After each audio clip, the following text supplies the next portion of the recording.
Good. Thank you. Good morning, everybody. So we start sharply on time. That's very good. Unfortunately, we have to do it in a hybrid way, but I think we will manage because in the meantime, everybody got used to having meetings in a hybrid way. In any case, a very warm welcome to all of you, to all the participants of this, I would say, this third webinar we organize in the framework of financial inclusion, access to finance. It's another word. You know that access to finance, it's one of the basic needs. It's declared as one of the basic needs apart from food, housing, clothing.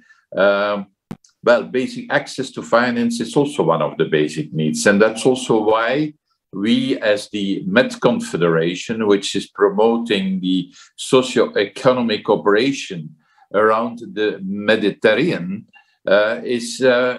took this issue as the work program for this period. And we have already organized in the past 2 webinars on this topic, but I would say on specific themes within the framework of financial inclusion. The one was the COVID-19. What is the impact of COVID-19 on financial inclusion? And I think that those who were participating, they can say that. Ça a été un webinaire à succès. Le deuxième s'est concentré sur l'inclusion financière des jeunes. Les jeunes, évidemment, sont très importants partout dans le monde, en particulier en Afrique. Le troisième se concentre sur les PME et les petites et moyennes entreprises. Nous pensons que l'inclusion des petites et moyennes entreprises est aussi importante pour les personnes individuelles parce que c'est la moelle épinière, c'est la base de l'économie. Si les PME ne fonctionnent pas, l'économie ne le fait pas non plus. Il y a des pays en développement où il y a un manque de PME et il y a un grand écart entre les pauvres et les riches. Donc, les PME jouent un rôle très très important, même dans les pays qui ne sont pas en développement, donc ceux qui sont déjà développés. Pour le développement, pour l'emploi, pour les contributeurs, pour créer de la richesse et de l'emploi. Je vais m'arrêter ici après cette brève introduction. Je vous souhaite à tous la bienvenue. N'hésitez pas à contribuer, à interagir à ce webinaire. Je pense que c'est ce qui le rend vivant, même s'il est sous ce format hybride. Nous allons commencer. Je vais vous présenter. Vous allez présenter. Oui, merci Chris, merci beaucoup. Nous souhaitons la bienvenue à tous les représentants des banques publiques, des institutions de garantie, de crédit, des institutions financières, nos experts, nos participants qui ont décidé de nous rejoindre à cet événement sur l'inclusion financière. Merci évidemment à tous ceux qui nous suivaient via YouTube, non seulement par Twitter. Je vais modérer cette session avec ces speakers de si haut niveau. Vous me permettrez que je prononce quelques mots d'introduction sur le sujet qui va faire la discussion d'aujourd'hui. Lundi dernier, les ministres des Affaires étrangères des 42 pays de l'Union pour la Méditerranée se sont réunis ici à Barcelone à cette conférence ministérielle pour réaffirmer leur coopération dans la région méditerranéenne. Parmi les principales priorités pour l'action qui ont été envisagées et discutées par les ministres, il y a le besoin de booster le développement inclusif et durable qui aide à créer de l'emploi à long terme et favorise le développement des PME en contribuant également à la récupération de nos économies. En particulier, ce que le secteur bancaire, les institutions de crédit, les institutions financières sont en train de faire maintenant, c'est très important. Et on le fait maintenant à ce carrefour où il y a des tas d'incertitudes dues à la pandémie, dues à l'évolution de l'économie. Et donc, les rivalités croissantes qui se sont accélérées aussi. La récession de 2020, la crise de 2020 qui a débouché sur des confinements et la restriction économique exige une réponse collective plus coordonnée. Nous devons utiliser chaque dose de coopération multilatérale pour continuer à offrir cette réponse collective, parce que les États et les sociétés se sont incroyablement affaiblis pendant cette pandémie. En cette ligne, la Commission européenne et les hauts représentants des politiques ont lancé un communiqué conjoint, une déclaration pour la Méditerranée. L'inclusion financière a été donc l'outil mis en avant pour combler cet écart qui constitue un frein au développement des pays du sud et de l'est de la Méditerranée. L'accès au financement, l'Union européenne travaille avec les institutions financières pour développer une approche intégrale. Contre ce background, les institutions de l'Union européenne ont identifié une initiative phare numéro 5 pour connecter les économies dans le but de renforcer les institutions financières, bancaires ou pas, pour élargir l'inclusion financière dans le secteur de l'économie sociale. Ces mesures ont pour but de compenser les effets d'une crise économique qui impacte toujours des millions de personnes dans la région et qui a été suivie de plans de récupération mis en place par presque tous les gouvernements en Méditerranée. Les problèmes que les PME rencontrent pour l'accès au financement ont été aggravés par la pandémie, mais ce sont des problèmes structurels dans la région et ils viennent de plus avant. Pour n'en mentionner que certains de ces challenges, les PME ont des difficultés dans l'accès au financement privé et public. En Égypte, par exemple, uniquement 6% des PME ont accès à des lignes de crédit, ou au Maroc, où la situation est meilleure, uniquement 18% des crédits de banque vont aux PME. La situation est meilleure ailleurs, mais c'est un des problèmes mentionnés par les organisations d'affaires, les chambres de commerce et les propres PME. Un deuxième point pour les PME est le niveau élevé de l'informalité du secteur dans la région, qui est plus sévère dans les pays du sud de la Méditerranée, avec des taux qui dépassent 50 ou 60%. Le Liban, par exemple, ou l'Égypte.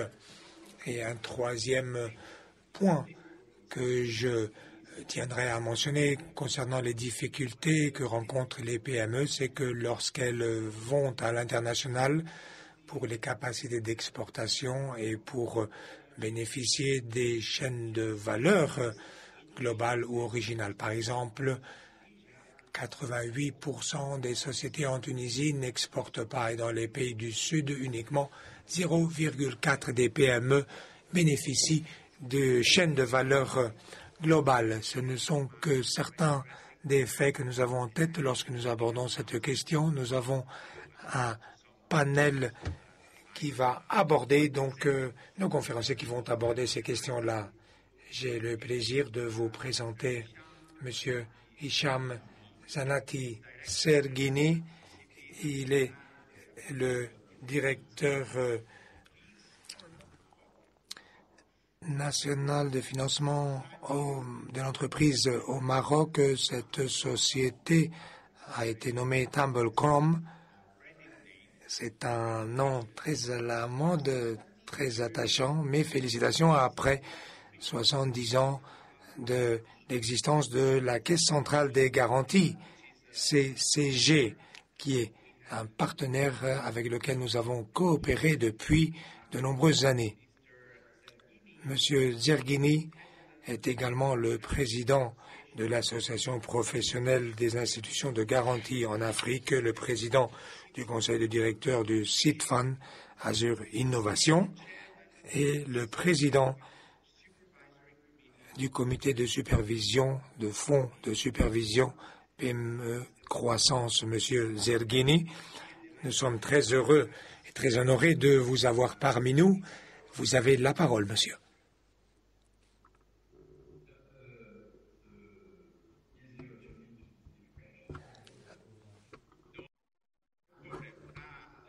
C'est plus facile de parler en français, donc.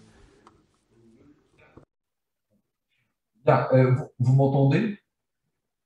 Oui, bien sûr. Très bien. Allez-y. Bien, en tout cas, je vous remercie pour l'organisation de ce workshop et ce webinaire sur lequel nous allons discuter sur la problématique d'accès au financement des entreprises.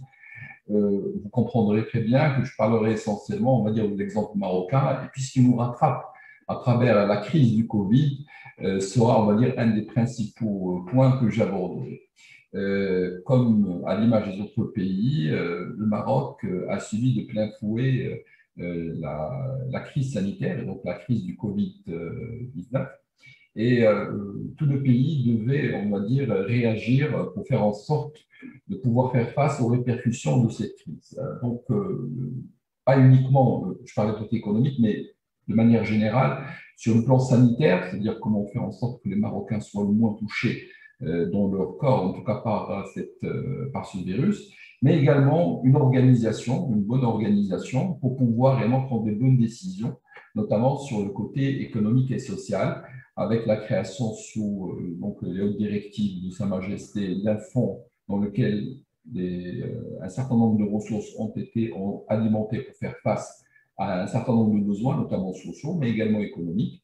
Et puis, avec une gouvernance, avec un CDE, un comité de veille économique, pour prendre des décisions, on va dire donc une gouvernance très très fine pour pouvoir accompagner la crise. Et parmi les choses sur lesquelles donc, a tablé le CDE, le comité de veille économique, comment accompagner les entreprises dans le tissu productif. Comme je disais, comme nous avons été donc de plein fouet, avec un confinement généralisé, un grand pan de l'économie nationale s'est retrouvé dans une situation d'arrêt d'activité, voire une baisse drastique d'activité. Comme toute entreprise, les besoins sont là.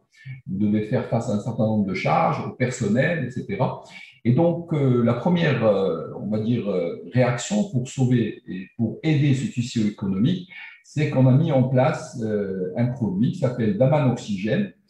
C'est un produit de garantie pour faire face à cette période de confinement, c'est-à-dire les 3 mois, c'était mai 2020 jusqu'au mois de juin 2020 toujours, pour pouvoir financer les besoins des entreprises. Les besoins des entreprises, c'est quoi? Ce sont vos charges, notamment courantes, et faire en sorte de, on va dire, je ne dirais pas alléger, mais de leur donner le financement nécessaire pour faire face à ces besoins-là.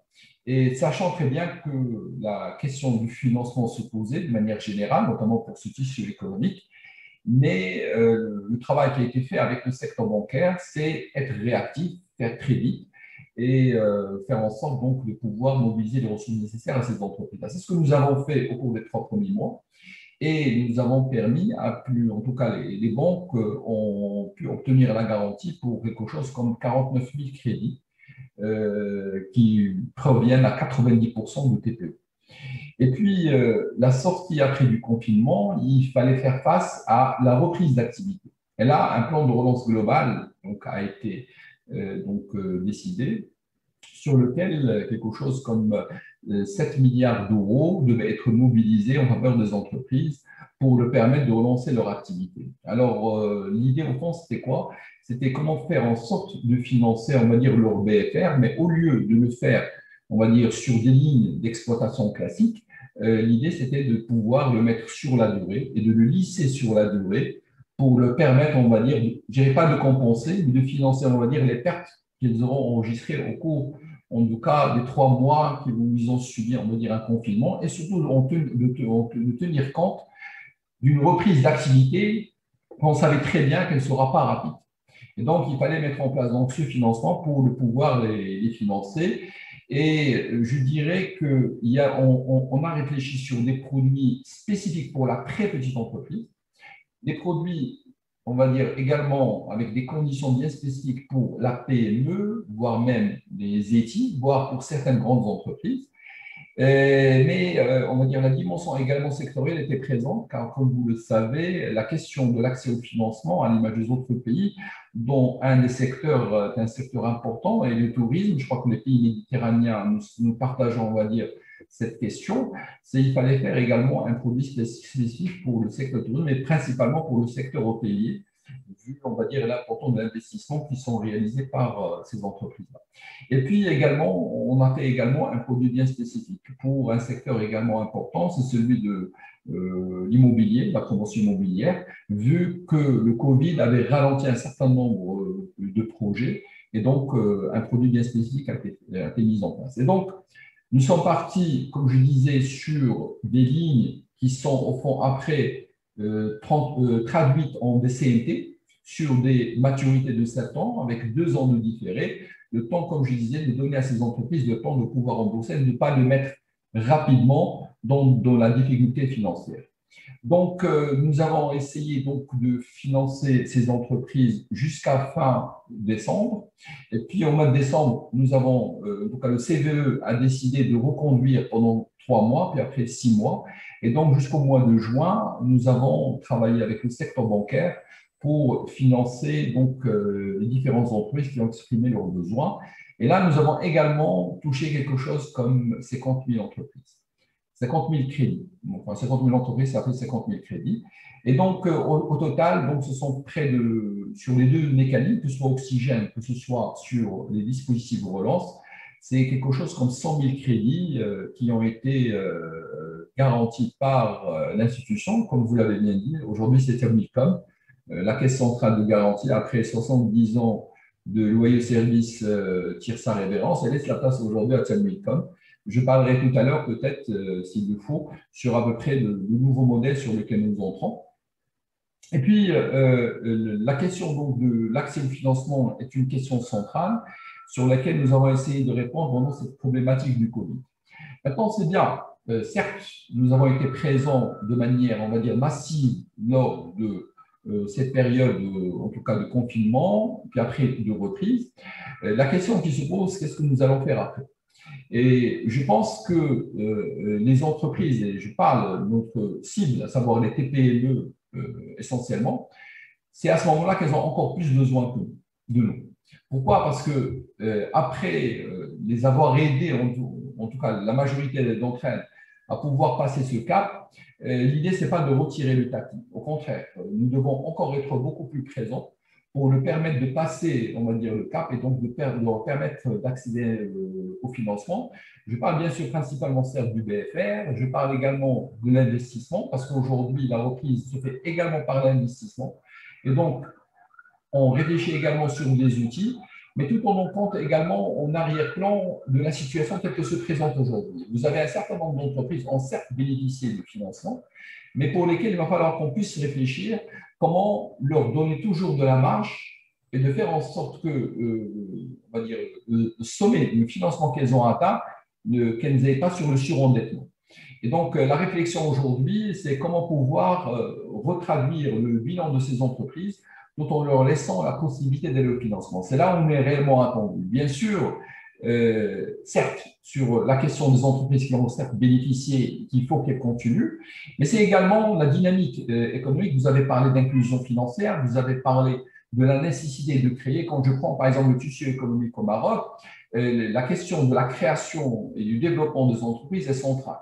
Parce que certes, quand on essaie de confondre ou de faire une comparaison avec un certain nombre de pays, je crois qu'en termes de ratio, vous allez trouver qu'au Maroc, nous sommes à 90% ou 95% d'entreprises au Maroc sont des TPE. Le reste, c'est de la PME, voire de la grande entreprise. Je crois que c'est à l'image des autres pays. Dans tous les autres pays, la micro ou la très petite entreprise représente l'essentiel. Mais c'est en termes de nombre, c'est-à-dire le dernier rapport de l'Observatoire nous fait ressortir que quelque chose comme 580 000 entreprises au Maroc sont, on va dire, répertoriées, sachant qu'il y a aussi un côté informel, mais c'est quelque chose comme 570 000.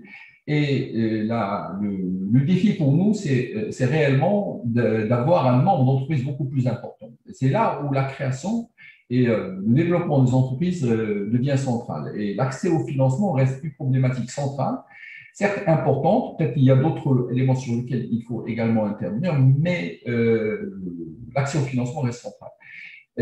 Sur lesquels nous essayons de répondre, que ce soit à travers l'activité de garantie, mais nous essayons également de le faire sur du cofinancement avec les différents intervenants. La question du financement des startups est importante. Un certain nombre, on va dire, d'outils que nous avons essayé de mettre également sur le terrain et faire en sorte que là où il y a ce gap de financement, parce qu'il y a un grand gap de financement sur le financement des startups, nous essayons d'y répondre, mais demain, nous sommes réellement attendus sur cette question de l'accès au financement. Ce que je remarque, c'est que nous terminons l'année 2021 avec une belle progression par rapport à l'année dernière, hors produit Covid, bien sûr, c'est-à-dire que nous avons quand même réussi à traduire un certain nombre de besoins des entreprises, quelque chose comme 60 000 entreprises. Un point important, par exemple, sur lequel nous travaillons aujourd'hui, c'est comment faire en sorte que les entreprises qui sont dans l'informel puissent aller vers le formalisme avec des produits bien dédiés, c'est-à-dire rendre le formel moins cher que l'informel. Et là, il y a des actions que nous avons initiées en 2021 qui commencent à donner de très bons résultats et sur lesquels nous essayerons bien sûr d'aller encore de l'avant l'année prochaine. Enfin, sur la question aussi, comme je disais, centrale, à savoir celle de la création d'entreprises, nous avons donc en 2020 été lancé un programme qui s'appelle Telapa, sur lequel, avec le secteur bancaire, nous visons les 5 premières années de la création des entreprises avec des produits dédiés, avec un objectif au fond, c'est de faire un peu plus, en tout cas doubler la part de cette catégorie d'entreprises dans notre portefeuille. Et on va dire, malheureusement, nous avons été un peu ralentis par le Covid, mais les résultats sont excellents puisque au cours de l'année 2020 et 2021, on est à quelque chose comme 95% des objectifs qu'on s'était assignés en fin 2019, au moment où, on va dire, ces stratégies étaient en réflexion et qui devaient démarrer en 2020. Bref, tout ça pour vous dire qu'aujourd'hui, les défis sont importants. Les défis que nous impose le Covid sont également très importants parce que c'est une question de soutenabilité d'une part de la dette, mais c'est également sur le devenir des entreprises dans un environnement encore beaucoup plus difficile. Et notre rôle, à l'image des autres organismes, c'est d'être là, c'est d'être réellement pour pouvoir soutenir ces entreprises à passer le cap.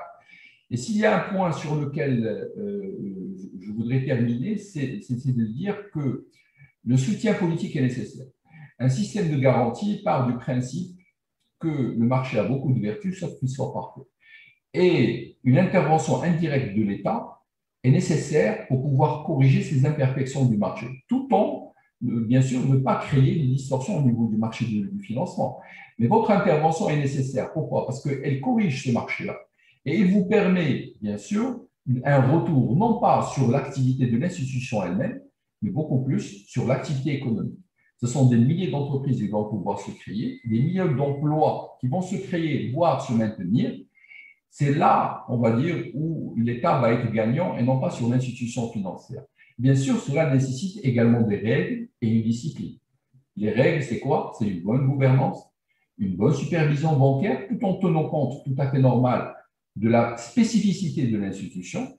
Et puis, bien sûr, une bonne gouvernance. Une bonne gouvernance est, à mon sens, un des points importants pour bien mener cette stratégie. La preuve, c'est que nous-mêmes, institutions, on passe de CCG à Tchémicom, on passe en SA, et on passe avec une nouvelle gouvernance, avec une supervision bancaire renouvelée, et comme je disais, des règles et une discipline et des objectifs à atteindre.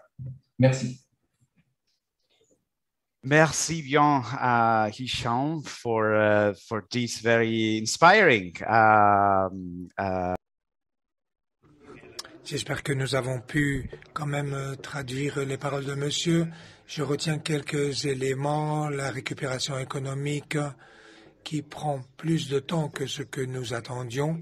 Ça a toujours été le cas, en tout cas récemment le cas pour toutes les crises économiques, mais c'est vrai que la crise du Covid, eh bien, nous attendions tous une récupération plus rapide. Ce processus si long n'a pas uniquement impacté les économies du Sud et de l'Est, mais aussi les économies du Nord, comme nous l'avons vu aussi en Espagne récemment.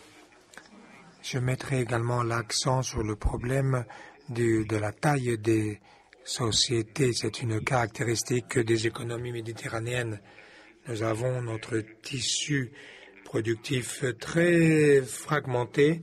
Évidemment, il y a un manque d'accès au financement de la part de la plupart des PME, ce qui entrave la possibilité, en particulier des plus petites entreprises, de grandir.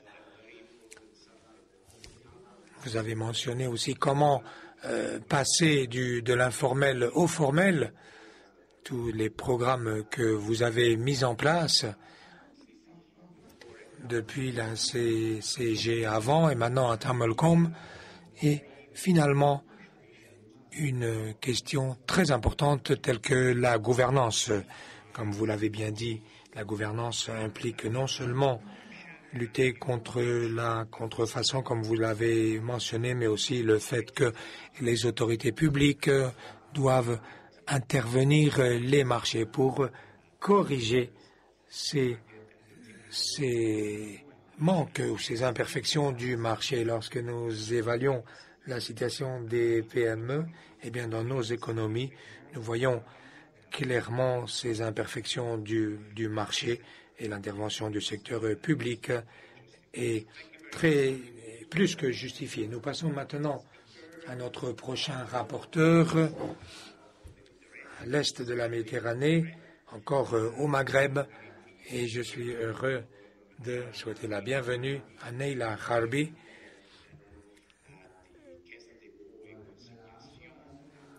directrice générale à la Caisse de dépôt et de consignation de Tunisie. Madame Garbi est la présidente du conseil de directeur de la Banque nationale agricole en Tunisie. Et elle a été également directrice générale de CDC Développement depuis mai 2019 et haute fonctionnaire aussi de l'État. Madame Garbi, en tant que vice-présidente de la Confédération MED, vous avez la parole, madame. Merci beaucoup. Vous m'avez bien présenté. Je viens d'être nommée directrice générale à la Caisse des dépôts et consignations après avoir été aussi DGA pendant presque 4 ans. Je vais parler aujourd'hui un peu du rôle de la Caisse des dépôts et consignations dans le financement des PME et des startups, notamment suite crise Covid. Donc, notre rôle, c'est surtout d'essayer de trouver des mécanismes de financement qui peuvent permettre donc la survie à ces startups et à ces PME en période de crise. Tout d'abord, je tiens à présenter la Caisse des dépôts et consignations en 2 mots. C'est, comme vous le savez, donc elle a été créée en 2011. Elle est régie par sa législation commerciale et elle a un statut particulier avec une gouvernance aussi très particulière. Elle est régie par une commission de surveillance qui est présidée par le ministre des Finances. On n'est pas une taille très grande comme la CDG, mais on est une 50aine de personnes. Actuellement, donc, nous gérons une moyenne de revenus donc, de 700 millions de dinars. Mais notre total bilan, c'est 8 976 millions de dinars. Le rôle donc de la CDC, c'est elle collecte donc les déposantes, elle collecte aussi les consignations et elle utilise ses ressources pour financer l'économie, investir dans les grands projets, soutenir les PME et dynamiser le marché financier sont les principaux axes d'intervention de la Caisse des dépôts et consignations. Donc, la Caisse des dépôts, elle est certifiée de point de vue surtout structure financière et solidité financière par la certification MSCI 20 000 et elle est actuellement en cours d'accréditation auprès du Green Climate Fund des Nations Unies. Donc, la Caisse des dépôts, elle est présente dans les principales technopoles tunisiennes, donc la Biotechnopole, la Technopole Bourse-Dria, la Polytech aussi de Gabès, Novation City qui est connue aussi dans l'innovation et les nouvelles technologies, Technopole Sfax aussi dans les nouvelles technologies et CIT Medni dans le sud du pays. Donc, elle soutient la transition numérique. Donc, elle est acteur principal dans le financement de l'innovation et aussi la transition énergétique. Et dans ce cadre, donc, elle a fait des initiatives telles que le fonds financement énergie renouvelable qu'on est en train de structurer avec la BAD et aussi le financement direct des projets dans tout ce qui est donc, énergie renouvelable et tout ce qui est financement du climat. Donc, le mode d'intervention de la CDC, c'est une intervention directe en equity ou en quasi-equity. Et le financement indirect, c'est aussi via les fonds d'investissement, les FCPR. Donc, dans l'investissement direct, on est pratiquement dans 21 participations directes qui sont généralement dans le secteur financier, dans le secteur aussi de l'innovation, dans le secteur du développement. La CDC, elle finance notamment les grands projets et les projets en PPP. Pour les financements indirects, donc, on est présent dans 21 FCPR. Donc, dans les FCPR, il y a des fonds de développement régional qui sont initiés par la CDC. Et ça, c'est pour répondre aux besoins de financement en capital ou en quasi-equity, donc des PME. On est présent aussi dans des fonds, 8 fonds généralistes qui sont gérés par 5 sociétés de gestion. On est présent aussi dans 2 fonds d'amorçage et des fonds, un fonds bilatéral. Donc, il y a le fonds, le FCPR, donc créé avec la France donc, pour la colocalisation. Et on est aussi présent dans des fonds régionaux, c'est MC3 et Blue Peak.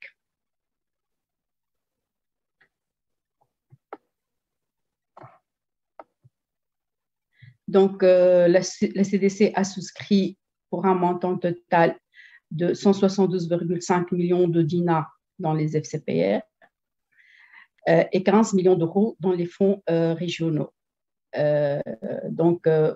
On a créé un effet multiplicateur de 17,47% en termes d'investissement et un effet multiplicateur de 17,86% en termes de levée.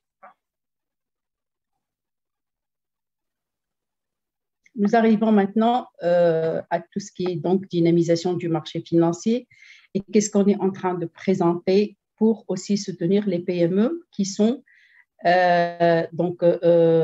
cotés en bourse. Là, on est présent dans 9 FCP pour un montant total de presque 30 millions d'euros, de dinars. Et là aussi, donc, le mode de financement dédié surtout aux entreprises familiales. Donc, on a essayé de développer tout ce qui est obligations convertibles en actions pour pouvoir initier ces entreprises à ouvrir leur capital et bien sûr par la suite à aller vers le marché financier. Donc, c'est la dette mezzanine. Donc, la première fois qui a été faite, c'est au niveau de la CDC avec la ligne de financement avec la Banque mondiale. Et maintenant, on l'utilise dans pas mal de financements des PME qui ont un capital, donc plutôt familial ou très limité donc à quelques souscripteurs. On est en train aussi d'initier d'autres mécanismes de financement qui sont les green bonds et les basket bonds. Les basket bonds, c'est surtout pour permettre à certaines entreprises à se regrouper pour faire des levées de fonds ensemble, parce que vu la taille, bien sûr, des PME qu'on a en Tunisie. Et les green bonds, c'est surtout pour financer tout ce qui est dans le climat, dans la transition énergétique. Et ça va nous permettre aussi de lever des fonds auprès des bailleurs de fonds qui visent ce type de financement. Pour la COVID-19, donc, on a fait quelques enquêtes auprès des PME et on a trouvé qu'une bonne partie a été touchée suite crise COVID, donc par une baisse du chiffre d'affaires ou une baisse de commandes de clients. Aussi par une tension sur la trésorerie. Et des fois, donc, il y a eu des PME qui sont arrivées jusqu'à la fermeture de l'entreprise et au ralentissement de l'activité. Ceci malgré les mesures qui ont été prises par l'État et par la Banque centrale. Donc, par l'État, il y a eu une aide aux entreprises, aux PME, durant la période Covid pour compenser un peu la baisse de revenus et pour permettre à ces PME de bien sûr, couvrir leurs charges. Au niveau de la Banque centrale aussi, il y a eu des mesures pour rééchelonner, pour reporter les échéances, parce que après, toutes les PME pratiquement ont des crédits auprès des banques et n'arrivent pas à rembourser et risquent de tomber dans les classes de risque de non-paiement. Donc, il y a eu une mesure pour reporter les échéances et bien sûr après pour donner des crédits spéciaux Covid et pour donner aussi des financements de restructuration de la dette. Pour les startups, donc vu que généralement, elles n'ont pas accès au financement bancaire. C'est la CDC qui a initié donc, un programme qu'on a appelé SAFE. Et SAFE, c'était, on a pu faire une levée de fonds donc, auprès de l'Union européenne dans le cadre du programme Innovi pour répondre à ce besoin imminent des startups et pour leur permettre, bien sûr, de couvrir les charges de survie post-Covid. Donc, ce programme a été d'un effet très positif pour ces startups. Et ça a permis aussi une synergie entre les institutions de l'État, la société civile, les acteurs privés, parce qu'on était en contact avec les incubateurs, les accélérateurs, pour identifier ces startups et pour pouvoir les toucher rapidement. Et tout ça, ça a été fait via une plateforme qui a été mise en place durant la période Covid. Aussi, donc, il y a eu en plus de cette initiative de renforcement de la résilience économique de ces startups donc, face aux effets donc, du Covid. La situation d'urgence aussi a nécessité de la CDC de réfléchir à donc structurer des fonds qu'on a appelés les fonds d'urgence. et qui ont été donc d'une taille globale de 600 millions de dinars, en plus d'une ligne santé de 100 millions de dinars. Donc, ces fonds d'urgence ont été bien sûr structurés pendant la période Covid. On a eu l'aide de l'USAID donc, via le programme Tunisia Jobs et on a pu donc préparer ces fonds qui ont pour objectif donc, de lutter contre la pandémie via le soutien des unités sanitaires publiques, restructurer des entités ayant subi des difficultés financières, notamment durant la phase de confinement et la phase qui a suivi, et redynamiser les vecteurs de croissance et de développement des ETI, donc en assurant le relais en premier lieu, donc par un fonds qu'on a appelé le fonds relais, pour réduire le risque de liquidité sur les sorties donc, des fonds et des SICAR, libérer de nouvelles capacités d'investissement et booster des filières dans les régions notamment. Donc, parmi donc, ces fonds, il y a eu, donc, comme je vous ai dit, le fonds relais, donc, qui vise donc, surtout à financer les sorties. Mais il y a dans ce fonds aussi deux mécanismes. Donc, il y a il y a donc tout ce qui est donc, sortie du fonds, mais aussi financement de la PME, donc du cash-in et du cash-out. Le fonds Impact, c'est un fonds donc, d'investissement d'impact dédié aux régions. Le fonds Aspire, donc, ou initiative, on l'a appelé initiative Aspire, donc c'est pour la restructuration des PME qui ont été surtout touchées par la crise Covid. Et le fonds Empower, c'est surtout d'une taille donc, beaucoup plus importante. Donc, les trois autres fonds, c'est une taille de 100 millions de dinars. Et pour le fonds Empower, c'est 300 millions de dinars. Donc, ça, c'est pour financer les PME donc, qui n'ont pas donc, de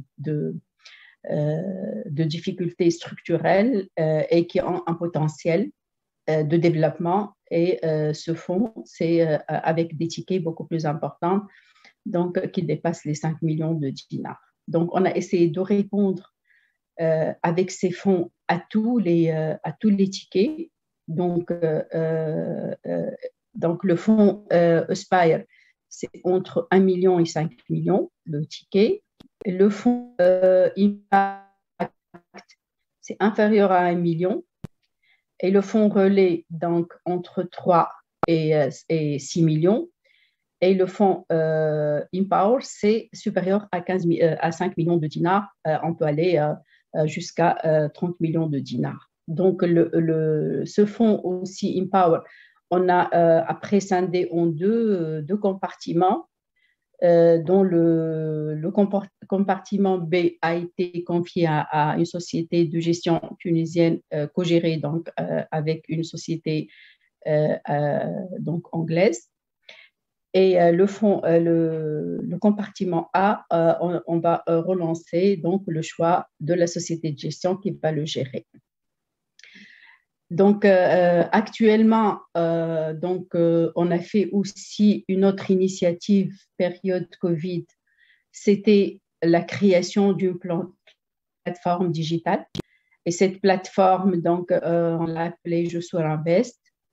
Donc, on l'a développée avec la Bourse de Tunis, avec l'ATIC aussi, l'Association tunisienne des investisseurs en capital. Et le but de cette plateforme, c'était de mettre en contact les PME d'un côté et les investisseurs de l'autre côté. Donc, et c'est un process qui permet, donc, grâce à cette plateforme, d'étudier le dossier de financement en mode digital, de A jusqu'à Z. Donc, le contact avec l'investisseur ne se fait pour la PME que lors de la contractualisation. Donc, tout le process a été digitalisé via cette plateforme Jussour Invest qui est actuellement donc gérée et bien sûr suivie par la CDC. On a fait l'exercice après une année parce qu'on l'a lancé au mois d'octobre 2020. Une année après, donc, on a 58 investisseurs inscrits, 2361 PME aussi inscrites qui ont déposé leur dossier. 394 donc, ont demandé, on fait des demandes d'investissement en capital via Jussour Invest, donc, qui sont partis vers que ce soit les sociétés de gestion, que ce soit les SICAR, que ce soit aussi certaines structures de financement en capital. On a eu 29 clôtures positives et actuellement, il y a 75 sont en cours de due diligence. Donc, on a essayé de voir l'aspect gender. Donc, 15%, c'est des femmes promotrices. Donc, c'est très peu, mais c'est pas mal aussi. Madame Garbi, vous devez conclure. D'accord. Donc, je viens pour finir avec le financement des startups, le grand programme donc, qui est connu sous le nom ANAVA, mais c'est tout un programme donc, qui a été structuré par la CDC. Bien sûr, l'étude a été faite aussi sous l'égide de la CDC. Et nous avons à la fin conclu un financement pour les startups de 75 millions de dollars, donc, dont la gestion a été confiée à la CDC. Et ça consiste en deux principales composantes. L'une, c'est le financement des startups via le fonds de fonds et le fonds Innovatech. Donc, le fonds de fonds, c'est pour les Child Funds, qui, eux, financent les startups. Et le deuxième, c'est le fonds Innovatech. Et ce fonds, donc, il finance les PME innovantes. Il y a aussi toute une composante sur l'appui à l'écosystème qui a été donc, aussi bien donc, financée par la Banque mondiale, la CDC et GIZ sur cette composante. Sur le fonds de fonds, on est actuellement les seuls souscripteurs. Mais sur la partie Innovatech, il va y avoir des co-investissements avec d'autres fonds.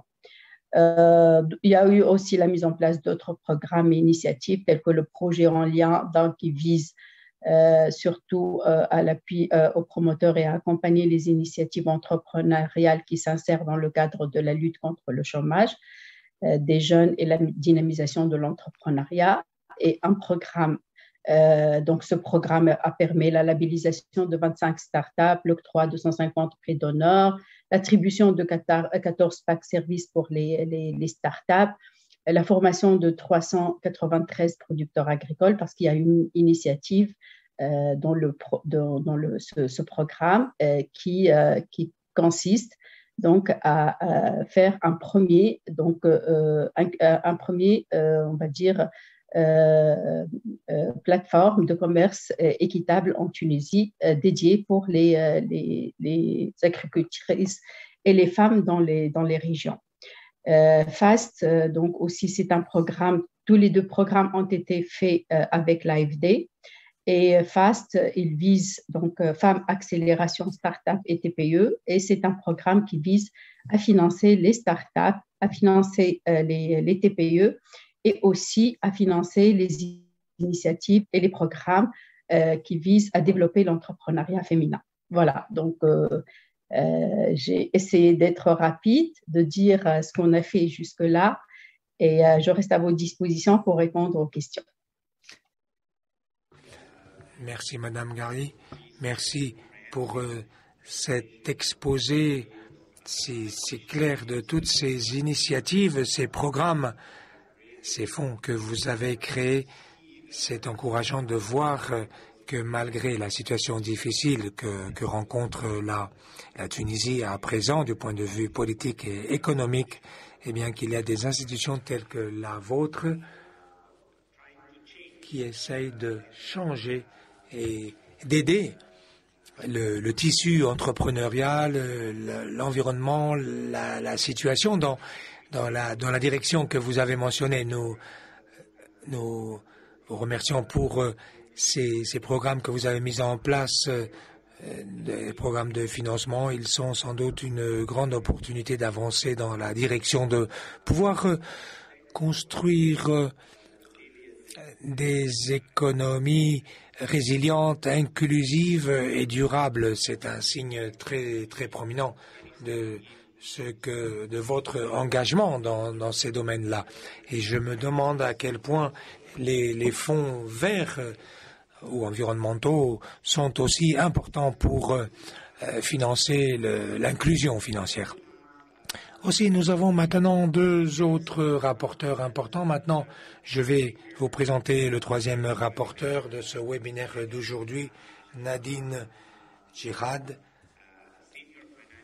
spécialiste senior du secteur financier, représentante du groupe consultatif pour assister les personnes démunies dans le monde arabe. Nadine, nous sommes heureux de vous avoir. Merci, vous avez la parole. Merci à tous. Ça a été des présentations fascinantes. Je suis très heureuse de vous rejoindre. J'ai participé dans les derniers webinaires. J'ai quelques slides. Je vais commencer par partager mon écran. Si vous me donnez juste une seconde. Je vais parler de 2 sujets déjà que Hicham et Nejla ont déjà abordé, les micro-entreprises, le secteur informel et le secteur formel de l'autre, avec les PME et l'accès au financement. Je vais essayer de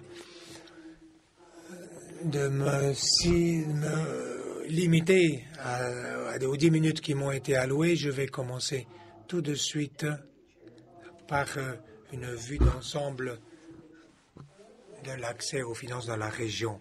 Les adultes, eh bien, il y a 42 millions de personnes qui n'ont pas accès aux fonds, 90 millions de personnes ont demandé des emprunts. Informellement, 20% utilisent ces emprunts. Ces prêts pour la micro-entreprise, 63%. Donc, 200 milliards de dollars pendant la pandémie. Nous avons étudié ce qui s'est passé aux micro-entreprises et les institutions de microfinance pour étendre ces crédits. Un rappel de ce qu'ont dit mes prédécesseurs, l'impact de la pandémie sur les entrepreneurs et les petites entreprises. Il y a eu une réduction de 50% des revenus et les femmes ont été les plus touchées. Un ménage sur 3 n'ont pas pu subvenir aux besoins basiques pour plus d'1 mois et 35% ont rapporté donc une baisse du chiffre d'affaires. En réalité, la récupération est plus lente que prévu. Lorsque nous regardons les institutions microfinancières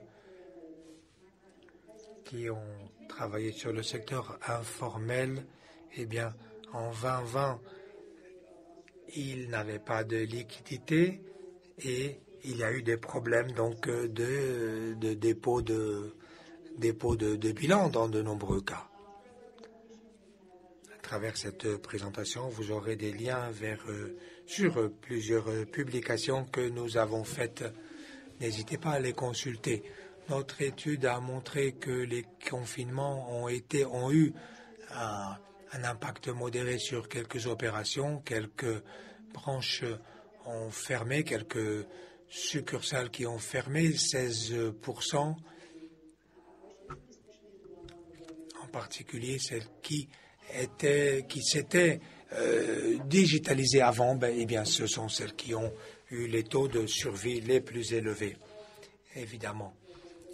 2 MFI sur 3 ont rapporté donc qu'elles avaient prêté moins d'argent. Quant à la liquidité, eh bien, ça a été mieux en général que ce à quoi on s'attendait. Les chiffres de 2020, les 2 graphiques sont pratiquement semblables. Et c'est ce que Boyce a dit. Il y a eu cette moratoire d'une part, que ce soit par les autorités ou par les bailleurs de fonds internationaux. Excusez-nous, oui. Le risque de crédit a dépassé. Vous voyez maintenant, ces pertes ne sont pas sur la balance de paiement. Nous attendons que plus d'entrepreneurs vont être touchés par cela, par cette crise. Ça veut dire que les risques de solvabilité pourraient pratiquement se multiplier par 2 en une année. Qui va être plus touché? Eh bien, normalement, les institutions petites et de microfinancement. Et moins de réserves, évidemment. C'est la situation sur le microsecteur et l'informel. Juste pour passer au FinTech, eh bien, cet écart financier des PME dans la région MENA est estimé à 123 milliards de dollars. 97% des affaires dans la région sont des petites moyennes entreprises. Elles emploient 50% des emplois, représentent 40% de PIB. Et donc, les PME pourraient créer 8 millions d'emplois en 2025. Quant aux solutions pour combler cet écart financier, eh bien, les 3 dernières années, nous avons fait une étude dans la région pour analyser les fintech et leurs opérations et l'inclusion financière d'une part pour combler ce gap financier pour les PME. Maintenant, je vais passer aux détails. Les faits, une exclusion financière très élevée dans le monde arabe. De nombreux pays ont adopté des règlements. Il y a l'accès élevé aux communications mobiles et aux smartphones et pour la recherche et la portée. 22 pays dans le monde arabe. On se concentre spécifiquement sur 6 pays, dont l'Égypte, la Jordanie, le Liban, le Maroc, la Tunisie et l'Algérie, je pense, c'était le dernier. Uniquement 50% du marché qui n'a pas été abordé est couvert et cela représente 7 milliards, un potentiel de 7 milliards de dollars. C'est un grand message aux entrepreneurs et l'effet maintenant rebond et sur le financement des PME.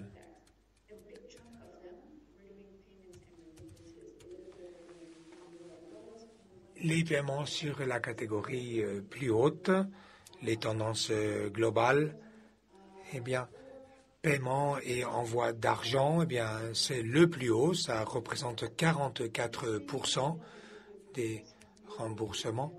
Et ce que nous avons vu globalement, c'est que l'accès aux finances, eh bien, se fait ainsi. Il y a des paiements numériques, on peut utiliser les données pour faire d'autres types de contrats. Je ne vais pas entrer dans les détails. Ce que je voulais dire, c'était les souscriptions d'assurance. Voilà, garantie contre garantie crédit. Uniquement 5% des fintech identifiés se sont concentrés sur le financement des PME. Il y a encore ce gap énorme.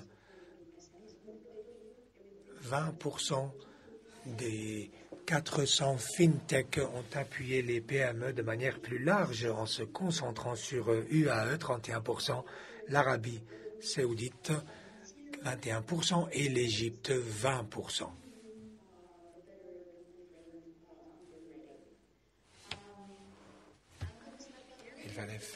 Il fallait assurer ces fonds, ce qui a été fait d'autres manières. Je vous remercie. Merci beaucoup, Nadine. En fait, nous recevons déjà nos premières questions. Je dois dire que, cependant, nous avons déjà 5 ou 6 questions. Nous aurons davantage le temps jusqu'à la fin de cette session pour que les participants puissent intervenir. Que ceux-ci nous suivent de YouTube ou par Zoom. Merci beaucoup, Nadine, pour cette présentation aussi éclairée avec beaucoup de chiffres et de statistiques. Je mettrai l'accent tout d'abord sur le problème. Évidemment, depuis très longtemps, nous les avons envisagés. Les problèmes que rencontrent les femmes dans la région. Vous avez mentionné cette réduction de revenus de 50% avec les femmes les plus touchées, compte tenu que les femmes, souvent, ont déjà des taux de participation dans le monde du travail inférieurs. Donc, déjà, le point de départ est inférieur. Et évidemment, la pandémie du Covid-19 les a touchés très largement. Vous nous avez aussi donné quelques données qui ne sont pas très encourageantes, en particulier pour le microsecteur, le secteur des microfinances, en particulier lorsqu'il s'agit de NPL. Et je présume que ça ne va pas affecter uniquement le secteur microfinancier, mais tout le secteur financier, mais en particulier le secteur microfinancier, qui est plus faible, donc l'impact peut être plus fort. Finalement, je retiens également aussi ce chiffre de potentiel revenu de 7 milliards de dollars. Si j'ai bien compris, c'était pour la région MENA, ce qui représente des chiffres très élevés. Oui, c'est uniquement pour les 6 pays, oui. 6% de ce gap d'inclusion financière. Oui, donc les 6 pays donc de l'arc méditerranéen. Et donc c'est encore même plus surprenant.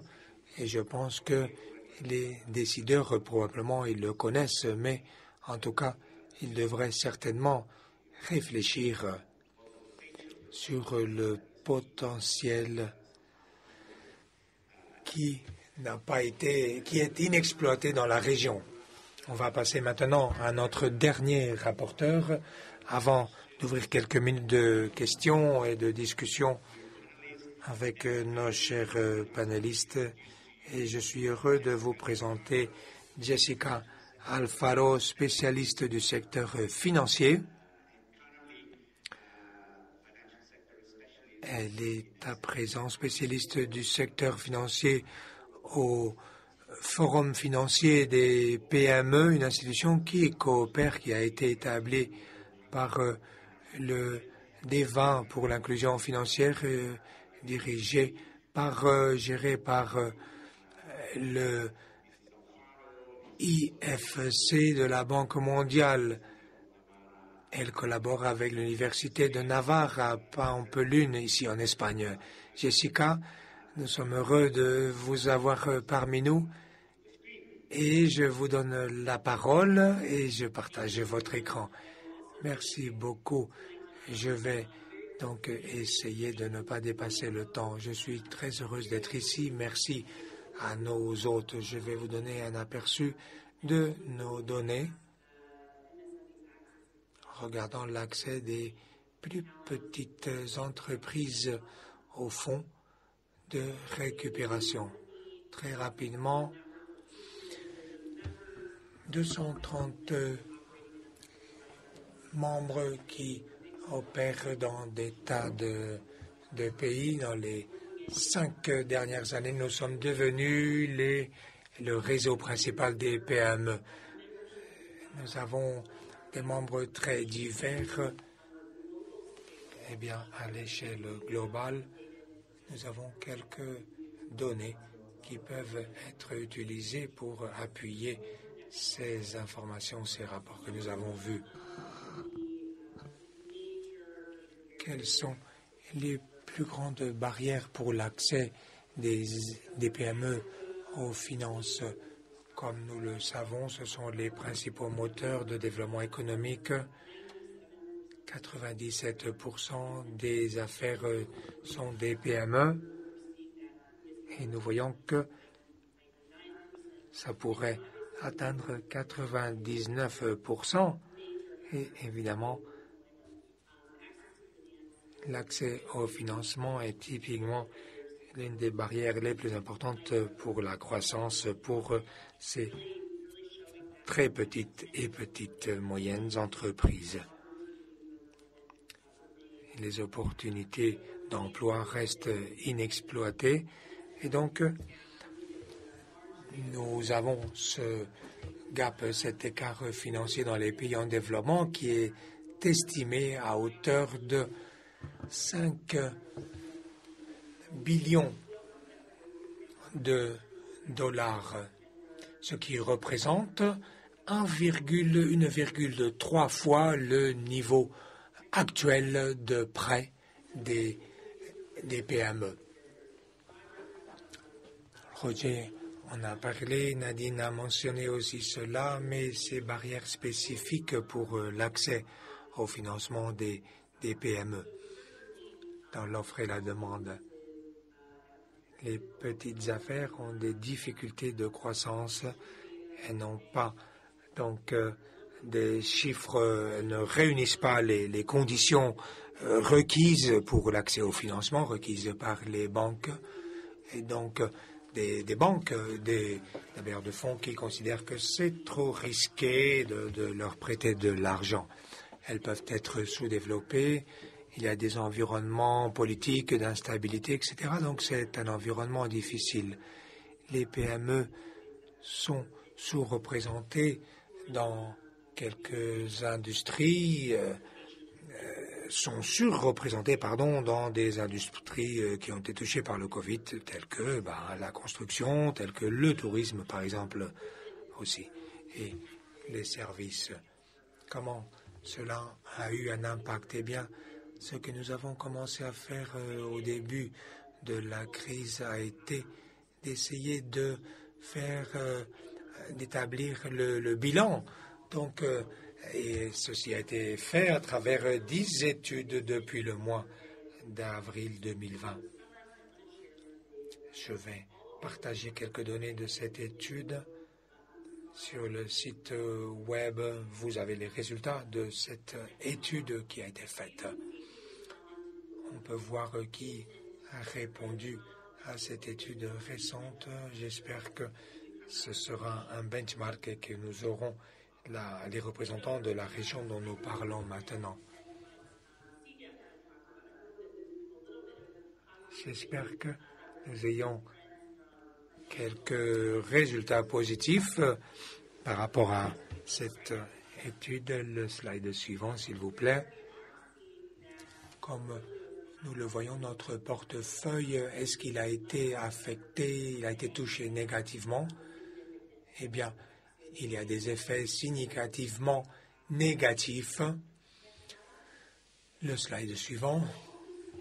Nous avons vu également que dans un grand nombre de nos membres, les institutions financières, eh bien, elles continuent de prêter aux clients existants et à de nouveaux existants. Nos institutions financières nous rapportent qu'ils continuent de prêter de l'argent. Nous voyons une majorité qui dit qu'ils prêtent à de nouveaux clients. Et finalement, nous voyons également que les membres rapportent que la situation donc des finances des PME s'améliore. La plupart disent que moins de 20... Excusez-nous pour le son qui nous parvient coupé et qui rend difficile l'interprétation. Depuis le début de la pandémie du Covid et aussi très positivement depuis les membres qui s'améliorent pour le futur, le slide suivant. Il y a des opportunités pour les PME dans la récupération. Il y a des opportunités dans l'espace vert, écologique et numérique. Donc, c'est l'innovation, ce sont les technologies. Nous avons vu qu'il y avait un écart numérique entre les PME et les grandes compagnies. De nombreuses PME devaient passer au numérique. Elles ont pu le faire. Elles ont trouvé qu'elles étaient très productives. Et nous avons réduit l'accès au financement. Donc, c'est réduit. Grâce à ce passage au numérique, les PME peuvent jouer un rôle important dans cette transition écologique pour être plus durables. Lorsque nous voyons ces opportunités entre les outils numériques et verts, eh bien, ce sont des moteurs importants pour cette transformation verte.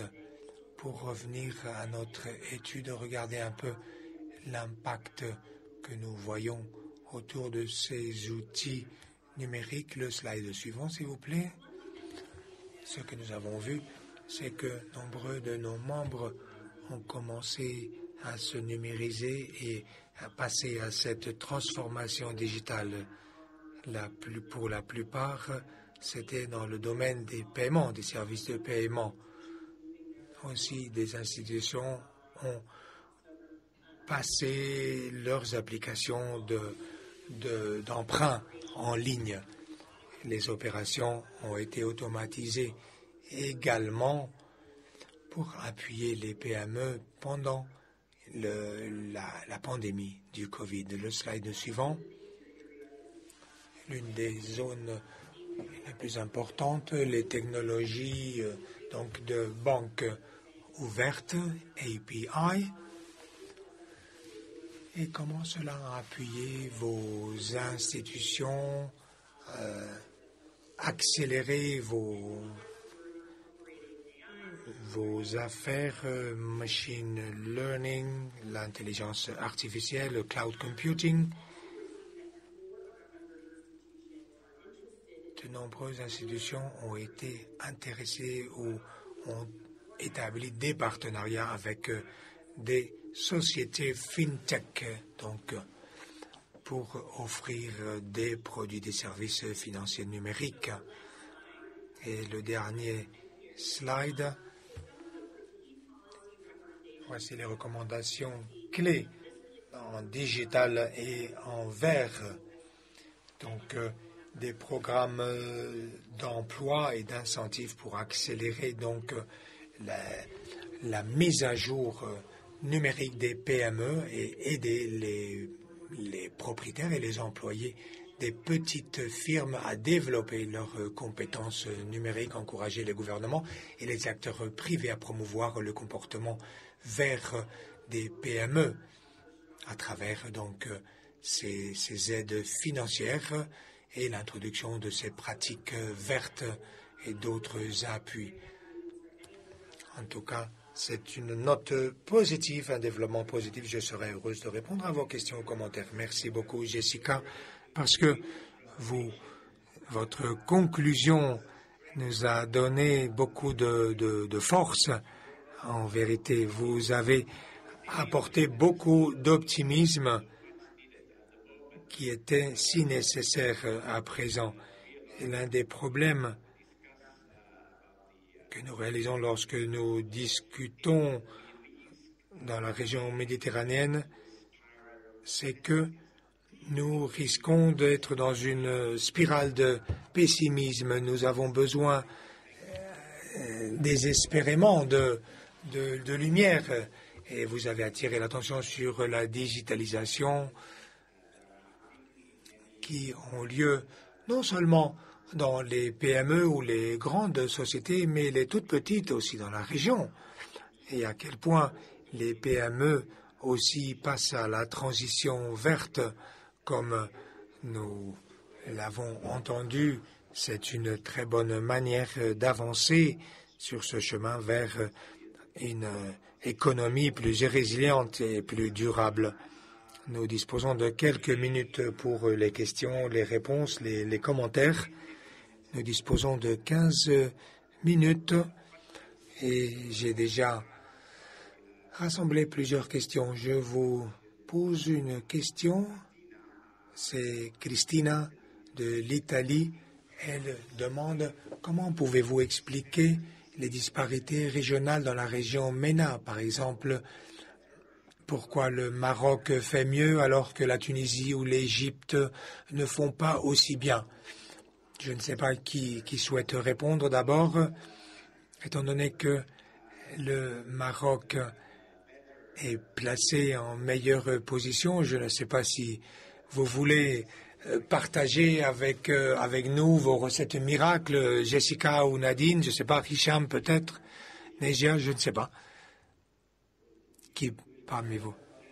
Je ne pourrais pas faire la comparaison entre les deux pays, hein. D'accord, donc je pourrais parler à peu près de ce qui a été fait au Maroc et qui a fait que, on va dire, on tient aujourd'hui. Alors, sur la question de l'accès au financement, il faut dire qu'il y a eu beaucoup de travail, hein. C'est-à-dire, au moment où il y a eu la crise du Covid, on va dire, il ne fallait pas réinventer quelque chose, c'est qu'il y a eu un travail depuis 2009, je veux dire, un travail réellement profond avec, certes, l'État, mais également avec, bien sûr, les intervenants du secteur financier. Si je prends par exemple ce qui a été fait depuis 2009, c'est qu'on partait quand même d'une situation où l'accès au financement était important, c'est-à-dire le chiffre que Roger, tout à l'heure, tu avais parlé, c'est que tu avais donné un chiffre qui était de 18% ou 17 ou 18%, qui était réellement le chiffre en 2010 sur la part des crédits du secteur bancaire en faveur des entreprises non financières, et donc c'était la part des PME dans ces crédits-là. Résultat, en 2019, on avait doublé puisqu'on était à plus du tiers, c'est-à-dire 33% à peu près, représentaient les crédits qui étaient donnés aux entreprises par le secteur bancaire. Donc la part des PME est passée donc, en 2010 de 17 ou 18% à quelque chose de 33%.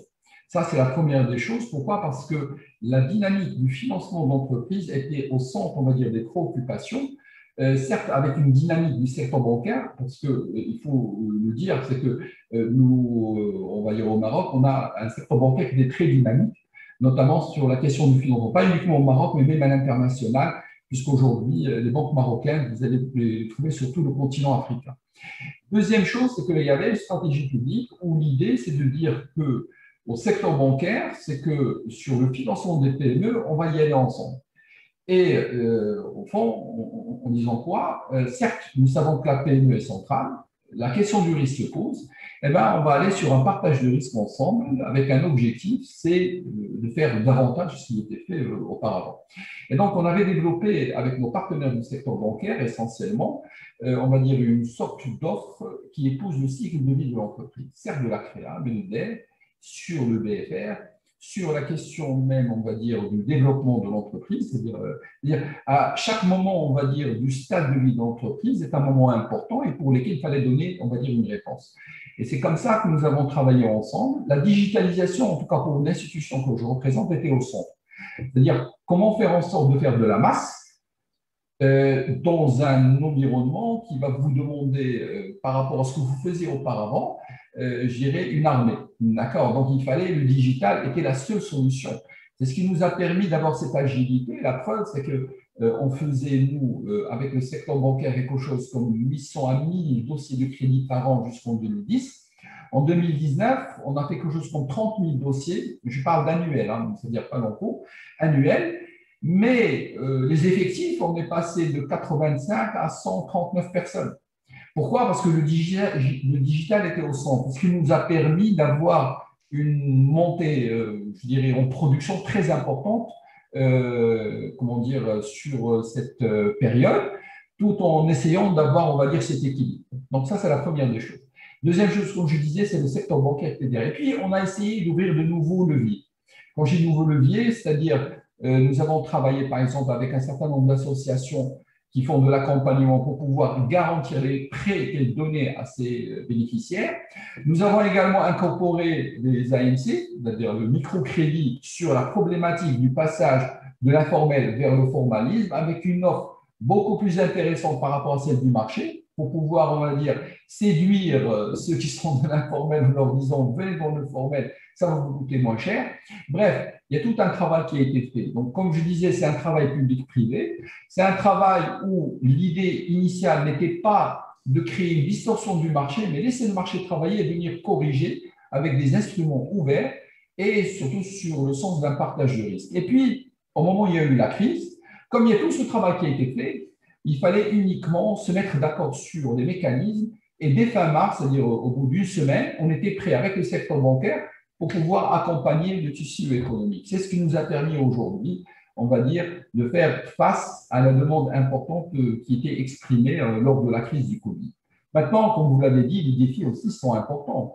Les défis, d'une part, bien sûr, de par ma position, je ne dois être qu'optimiste, d'accord? Donc, c'est une obligation pour pouvoir tirer tout le monde. Donc, l'optimisme est toujours là, réaliste aussi sur la difficulté. Mais ce qui est bien, c'est que quand vous voyez un peu les résultats de l'année 2021, la croissance est de retour. C'est-à-dire nous devons enregistrer cette année une croissance de plus de 6,5. Et donc, on voit bien un certain nombre de secteurs, en tout cas sur lesquels nous-mêmes nous sommes très concentrés, c'est-à-dire sur de l'industrie, sur le commerce, sur un peu le BTP. On voit que la reprise est là. Maintenant, il y a d'autres secteurs pour lesquels, on va dire, on serre un peu les dents, on voudrait bien les aider. C'est le secteur du tourisme, en tout cas l'hôtellerie et tout ce qui tourne autour du tourisme, pour lesquels, on va dire, les moments sont un peu difficiles, surtout avec, on va dire, les incertitudes qui pèsent au niveau du nouveau virus Omicron. Merci, Hicham. Je vois que Neja a levé sa main. Alors, Neja, allez-y. Exactement, exactement. Je voulais répondre à Madame Christine donc, sur la question. En fait, si on va parler là de comparaison entre les pays, moi j'ai parlé uniquement de ce qu'a fait la CDC en tant qu'investisseur en capital et en tant qu'acteur donc public dans l'investissement. Mais la réalité, c'est qu'il y a eu aussi en Tunisie toute une dynamique qui s'est créée depuis le premier jour de confinement, c'était en mars 2020. Donc, on a commencé avec le ministère des Finances par la plateforme donc, où toutes les PME se sont fait enregistrer pour avoir une aide rapide pour pouvoir couvrir les charges, parce que finalement, il y a eu pratiquement tous les secteurs, à part l'agroalimentaire, qui s'est arrêté. Donc, finalement, il fallait trouver des mécanismes rapides donc, de mobilisation de l'aide à ces PME pour pouvoir payer les charges, surtout de personnel et les charges récurrentes. Et à partir de cette plateforme, nous, on a travaillé dans le back-office pour détecter un peu les besoins, et c'est pour ça une bonne partie a été adressée aux banques. Il y a eu une mobilisation aussi de financement rapide via les banques, et une bonne partie est allée vers les investisseurs en capital, et c'est là qu'on a créé, pour répondre à ce besoin, les fonds d'urgence qu'on a donc mis en place, mais aussi la plateforme qui permet d'aller en mode digital pour ces PME pour pouvoir se financer. Mais ce qui a été fait au niveau du secteur financier aussi, ça a été d'une importance assez remarquable pour la Tunisie. En fait, il y a eu, comme je vous ai dit, le report d'échéance au début d'une année, mais après, on est allé jusqu'à donc, novembre 2021. Donc, il y a eu quand même un effort important de la part des banques pour aussi diminuer le nombre d'NPL dans leur portefeuille, mais aussi pour donner un souffle à ces PME. Et il y a eu la mobilisation de crédit spécial Covid qui, avec des mesures donc, qui ont été mises en place par la Banque centrale, ont permis même à certaines PME qui avaient des difficultés à rembourser les échéances à contracter ces crédits Covid et qui en permet aussi une survie à ces PME. Et de l'autre côté aussi, l'ACM, donc l'autorité de contrôle du secteur de microfinance, elle a aussi demandé à toutes donc, les structures de microfinance de reporter les échéances des TPE parce que eux, c'est vraiment des TPE qui ont recours à ce type de financement. Et ce report aussi, ça a donné un souffle à ces TPE pour pouvoir continuer à travailler. Mais la CDC, elle a focalisé surtout sur les startups, surtout vu qu'elle a un engagement pour financer tout ce qui est startup et innovation, et on a mobilisé des financements rapides de survie pour ces startups. Donc, à la fin, on a pu, avec les mécanismes, même avec des solutions, c'est-à-dire de tempérer un peu les échéances, ça permet quand même de sauver une bonne partie de ces PME et de ces TPE et de répondre à leurs besoins imminents qui étaient au départ uniquement pouvoir couvrir leurs charges parce que réellement, si on n'a pas de revenus, on ne peut pas couvrir les charges et du coup, on tombe dans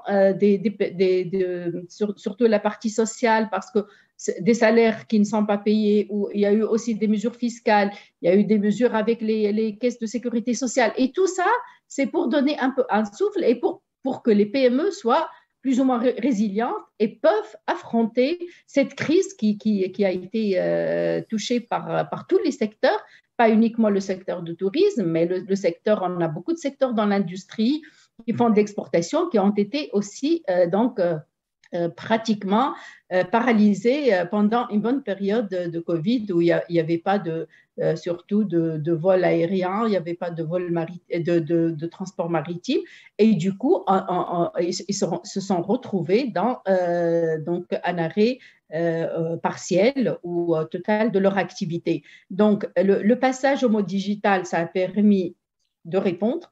Aussi, pratiquement toutes les structures ont switché vers le télétravail. Nous, on était pendant une très longue période en mode télétravail et pourtant, en mode télétravail, on a travaillé beaucoup sur comment répondre à ces besoins donc de cette couche, notamment de TPE et de PME avec des moyens très limités. Merci, Neja. Nous avons encore quelques petites minutes pour une deuxième question. Je poserai cette question à Nadine et Jessica. Peut-être la question de Sokeina de la Tunisie. L'écart de genre est significatif lorsque nous parlons de l'accès des PME au financement dans la région, avec uniquement 4% des PME dirigées par des femmes qui se déclarent, qui se disent bien servis par le secteur financier. Quelles mesures pour combler cet écart? Donc, l'inégalité de genre. Jessica, vous avez la parole et ensuite Nadine. Plusieurs régions ont des chiffres différents, évidemment. Nous parlons des services financiers. Les pays et les régions connaissent le succès.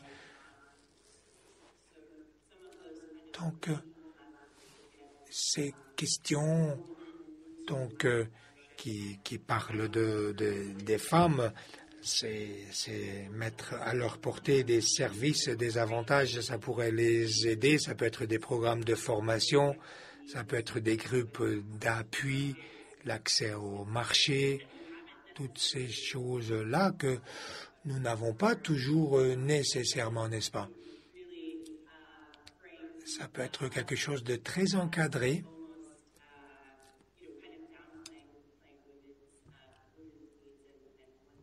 C'est important de répondre aux besoins de ces femmes entrepreneurs, bien sûr. Il faut bien comprendre aussi quelles sont les spécificités de leur marché et cela peut nous aider ensuite à les aider à notre tour, n'est-ce pas? Les services non financiers sont aussi également importants. Ils peuvent aider donc les femmes. Peut-être Nadine aura une approche plus régionale, je ne sais pas. Merci Jessica. Oui, j'encouragerai les personnes à lire ces articles qui ont déjà été publiés pour to close this gender gap. Nous nous sommes penchés sur tous ces cas et les cas qui ciblent les femmes et comment elles ont pu avoir accès aux services financiers. Je dirais qu'il y a deux choses très importantes. L'une, c'est vraiment comprendre quels sont leurs besoins, leurs comportements. Un exemple, elles ont besoin de beaucoup plus d'informations avant de signer un contrat de financement, contrat d'emprunt. Il faut donc analyser les détails pour en mentionner un. Et aussi, une autre chose importante, il faut être très ouvert dans notre approche lorsque il faut dire qu'il y a uniquement que 2% des prêts. Si nous n'avons pas entendu la phrase de madame, c'est dommage. Il faut vraiment être prêt à offrir ces services aux femmes et donc se pencher en particulier sur les cas qui ne fonctionnent pas, n'est-ce pas? Merci beaucoup. Et avec ces mots encourageants, étant donné qu'il est déjà midi, eh bien nous limitons au temps parce que ce forum en ligne, eh bien, est peut-être un peu dur et on veut s'astreindre à ces 90 minutes. Nous avons commencé à l'heure, nous allons fermer, nous avons clôturé dans les temps. Je remercie de tout cœur nos chers Hicham, Neja, Nadine, Jessica pour non seulement votre exposé si intéressant, merveilleux, vos présentations si importantes, mais aussi pour cette interaction ensuite. L'accès au financement reste crucial pour aider les affaires et contrer les effets sévères de la pandémie du Covid en augmentant leur résilience pour faire face aux adversités économiques futures, avancer vers une inclusion financière inclusive dans la région est de la plus haute importance pour renforcer le développement économique et durable, en particulier, comme l'ont dit nos rapporteurs, pour réduire la pauvreté et promouvoir la création d'emplois, ce qui est une condition absolue pour booster la croissance économique. Je sais que nous parlerions pendant tout le temps d'inclusivité, d'économie et de croissance inclusive. J'espère que nous allons pouvoir le faire dans un futur très proche, de passer des mots et des déclarations aux faits, à la pratique et à l'action. Et j'ai la confiance que les institutions comme celles qui ont participé aujourd'hui à ce webinaire de la Confédération MED vont contribuer à atteindre ce futur dans la prospérité et meilleur pour nous tous et nous toutes. Je vous remercie à tous que vous ayez suivi cela par Zoom ou par YouTube ou Twitter. Nous vous remercions. Merci et nous vous souhaitons une excellente journée.